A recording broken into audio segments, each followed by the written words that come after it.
Okay. So we did geography, we did history, and we have done domestic environment.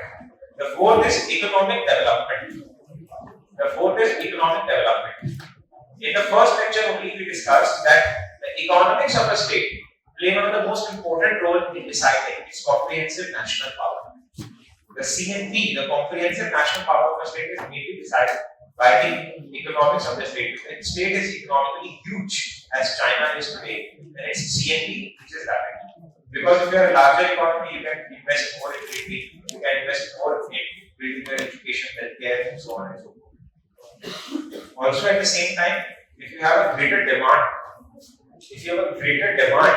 and a higher economic growth, your markets become extremely attractive. And you can have close business ties with other countries. Again, as I discussed just now, if you have high economic development, you have greater defense budget, and you have better military preparedness, and therefore better security and deterrence. What is security? What is deterrence? We will discuss afterwards.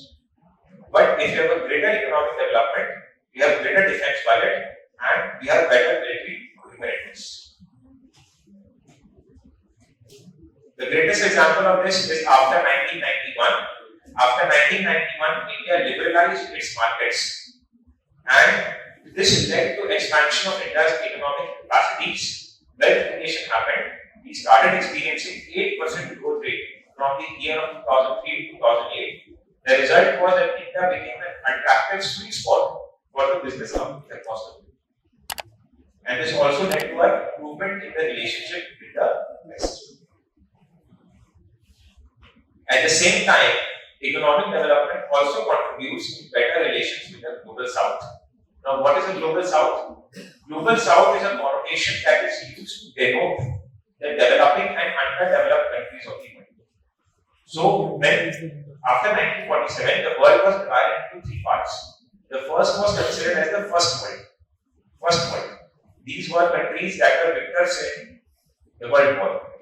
The US led all them. So, United States, the entire Western Europe, Japan, South Korea, they became the first world. The second became the second world, that were led by USSR. So Russia and all the satellite states became the second world. These are the communist states. And the third became the third world. The third world were the developing and underdeveloped states of Africa, Latin America, Asia. They became the third world. And third world is actually a pejorative. It should not be used. It's a very controversial, not a good term, not a politically correct term to use.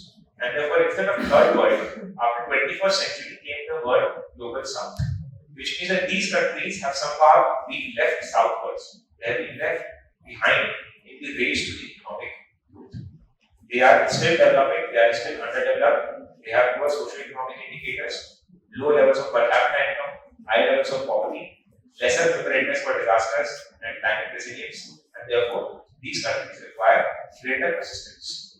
For assisting these countries, India has what is called as the IDR scheme. The Ministry of External Affairs (MEA) has the IDR scheme, India Development Assistance Scheme, IDRs, Indian Development Assistance Scheme. And if a country has higher economic capacity, then it would give greater development assistance to the countries of global south, and therefore have greater leverage with them. Therefore, economy becomes the fundamental root of any country's foreign policy.